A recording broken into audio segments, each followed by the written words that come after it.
বলতে কি দুনিয়া তো ক্ষণস্থায়ী, এখানে কোনো কিছু নাই। মহান আল্লাহ পাক রব্বুল আলামিন যা করে বান্দার মঙ্গলের জন্য করে। তাহলে আমার জন্য কোন জায়গায় আমার 3.5 হাত মাটি দেবেন? আমি পৃথিবীতে আমার সবাই কষ্ট দিছে, আমি কষ্ট ছাড়া আমি কিছু পাইনি জগতে, কষ্ট ছাড়া আমি কিছু। মানসিক ভারসাম্যহীন তোফাজ্জেল আর এই পৃথিবীতে নাই। কিছু মানুষ রূপী হায়েনারা তাকে পিটিয়েই শেষ করে দিয়েছে, তার জীবন প্রদীপ নিভিয়ে দিয়েছে। দর্শক মণ্ডলী, এই তোফাজ্জেলের জীবনের মূল্য ছিল মাত্র 2,35,000 টাকা। কারণ তাকে পেটানোর সময় বা তার মৃত্যুর পূর্বে তার 2জন আপনজনকে ফোন দেওয়া হয়েছিল। এক হচ্ছে তার ভাবি আর এক হচ্ছে তার মামা। মোবাইলের চুরির দায় আটকা পড়ছে, আপনারা 2 লাখ টাকা দেবেন, যত দ্রুত সম্ভব 2 লাখ টাকা দেবেন, নাইলে কিন্তু আমরা ওরে মারিয়ে ফেলাম। নিতে হলে টাকা দিতে হবে 35,000 টাকা দিয়ে ছাড়াই নেন, নাহলে আমরা ওরা ছাড়বো না, ওরা আরো মারবো।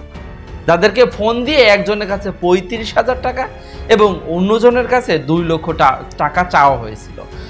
যদি ওই সময় টাকাগুলো দিয়ে দেওয়া হতো তাহলে এই তোফাজ্জেল এই পৃথিবীতে হয়তো এখনো বেঁচে থাকতো। দর্শক মণ্ডলী, তোফাজ্জেলের জানাজা সম্পন্ন হয়েছে, এখনো হয়তো বা দাফন সম্পন্ন হয়নি। কিন্তু এই তোফাজ্জেল মারা যাওয়ার পরে তাকে নিয়ে বাংলাদেশের প্রতিটি আনাচে কানাচে আলোচনা সমালোচনা হচ্ছে যে তোফাজ্জেলকে কেন এইভাবে পিটিয়ে মেরে ফেলা হলো। তাকে মূলত চোর সন্দেহে পিটিয়ে মেরে ফেলা হয়েছে ঢাকা বিশ্ববিদ্যালয়ের ফজলুল হক মুসলিম হলে। দর্শক মণ্ডলী, মৃত্যুর পূর্বে তাকে কিন্তু আবার খাওয়ানো হয়েছিল। তো অনেকে বলছে তাকে যদি মেরেই ফেলবি তাহলে তাকে খাওয়ালি কেন? সেটাই তার জীবনের শেষ খাবার ছিল। ভাবতেও অবাক লাগছে এই তোফাজ্জেল আর পৃথিবীতে নাই। দর্শক মণ্ডলী, তোফাজ্জেল তো পৃথিবীতে নাই, কিন্তু মৃত্যুর পূর্বে তোফাজ্জেল কেমন ছিল জানতে মনে চায় না? তো আজকের এই ভিডিওতে আমি কেমন ছিল তোফাজ্জেল সেটা আপনাদের জানানোর চেষ্টা করব। শেষ পর্যন্ত একটু মনোযোগ দিয়ে দেখবেন, কারণ তোফাজ্জেলকে যে এভাবে পিটিয়ে মেরে ফেলা হলো এটা অনেকে মেনে নিতে পারছে না। দর্শক মণ্ডলী, তোফাজ্জেল বেঁচে ছিল মোট 32 বছর।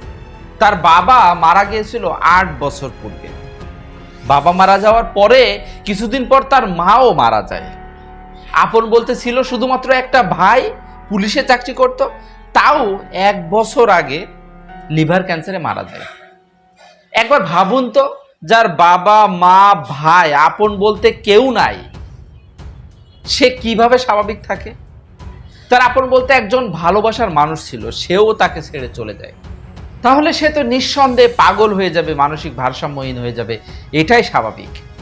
দর্শক মণ্ডলী, এই তোফাজ্জেলের কিছু ভিডিও ফুটেজ এবং ছবি সামাজিক যোগাযোগ মাধ্যমে ভাইরাল হয়েছে, যেখানে কয়েকটা ভিডিও ফুটেজ দেখা যাচ্ছে যে তোফাজ্জেল কতটা মেধাবী ছিল সেটা কিন্তু তার সেই মামাতো বোন বলেছিল। বলছে যে দেখেন ও অনেক মেধাবী ছিল, ওর মা বাবা ভাই বোন সবাই কেউই নাই বলতে। হ্যাঁ, তোফাজ্জেল অনেক মেধাবী ছিল, অনেক মেধাবী ছিল, সেটা তার একটা ভিডিও ফুটেজ থেকে দেখা যায়। সে মানসিক ভারসাম্যহীন, কিন্তু তারপরে অনর্গল ইংলিশে কথা বলছে। I can speak English 20 hours. I believe that Allah is Almighty. So every decision, absolutely right. Your reaction, the BMP not people, by the people, for the people. এই যে গণতন্ত্রের মূল মন্ত্র। সুমন, এই পর্যায়ে একটা ভিডিও ফুটেজ যেটা থেকে অনেকের চোখে পানি চলে এসেছে। তোফাজ্জেল মানসিক ভারসাম্যহীন অবস্থায়ও ইসলামের প্রতি তার কতটা টান ছিল শুধু একটা ভিডিও ফুটেজ দেখলে বোঝা যায়। আমরা দেখি।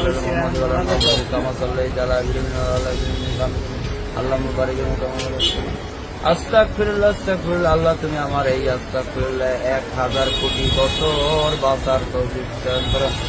হে মহান আল্লাহ পাক রব্বুল আলামিন, দুনিয়াতে যত বালা মুসিবত আপনি রহমতের হিসেবে তৈরি করেন আল্লাহ। আজকের এই যে যোগাড়টাই বলছি। দর্শক মণ্ডলী, এছাড়া কয়েকটা ছবি সামাজিক যোগাযোগ মাধ্যমে ভাইরাল হয়েছে। তোফাজ্জেল আসলে কেমন ছিল আপনারা ছবি দেখতে পাচ্ছেন। এই ছবিটি দেখে মনে হচ্ছে তোফাজ্জেলের হৃদয়টা কত বড় ছিল। রাস্তার পাশে একটা ছোট্ট বাচ্চা পড়ে আছে, তার পাশে যে সে ছবি তুলছে এবং তাকে আদর যত্ন করছে বা তাকে সাহায্য করার চেষ্টা করছে। অনেক বড় মনের মানুষ না হলে এটা আসলে সম্ভব ছিল। দর্শক আরো কয়েকটা ছবি আপনারা দেখতে পাচ্ছেন। তো এইগুলোর মাধ্যমে প্রমাণ হয় এই তোফাজ্জেল অনেক বড় মনের মানুষ ছিল, তোফাজ্জেল অনেক মেধাবী ছিল। তোফাজ্জেলের ভিতরে কোনো অহংকার ছিল না কোনো অহমিকা। শুধুমাত্র মানুষের দ্বারে দ্বারে ঘুরতো, কেউ একবেলা খাবার দিলে খাবার খেত, না দিলে খেত না, কারণ তার আপন বলতে কেউই ছিল না, কে তাকে দেখাশোনা করবে। এইভাবেই চলছিল। কিন্তু নরঘাতকেরাই তোফাজ্জেলের জীবনটা শেষ করে দিল।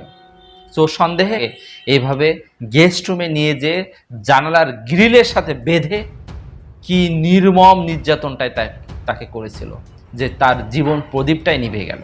দর্শক মণ্ডলী, ভাবতে অবাক লাগছে। যাই হোক, আপনারা এই ব্যাপারে কি জানাতে চান অবশ্যই জানাবেন। সর্বশেষ আমি নিউজ পেলাম তোফাজ্জেল হত্যাকাণ্ডে মোট 6 জনকে গ্রেপ্তার করা হয়েছে। দর্শক মণ্ডলী, আমরা চাই যারা এর সাথে সরাসরি জড়িত আছে তাদের সর্বোচ্চ শাস্তি হোক, সর্বোচ্চ শাস্তির মাধ্যমে তাদের সর্বোচ্চ বিচার করা হোক, এটা আমরা চাই। কারণ আমরা আর ভবিষ্যতে এই ধরনের মৃত্যু দেখতে চাই না। আমরা দেখেছিলাম বুয়েটের আবরার ফাহাদ, যাকে পিটিয়ে হত্যা করা হয়েছিল, আর আজ আমরা 2024 সালে দেখছি এই তোফাজ্জেল, যাকে পিটিয়ে হত্যা করা হয়েছিল। দর্শক মণ্ডলী, আপনারা কি চান অবশ্যই জানাবেন। দেখা হবে পরবর্তী কোনো ভিডিওতে। ততক্ষণ সবাই ভালো থাকবেন, সুস্থ থাকবেন এই কামনায়। আল্লাহ হাফেজ।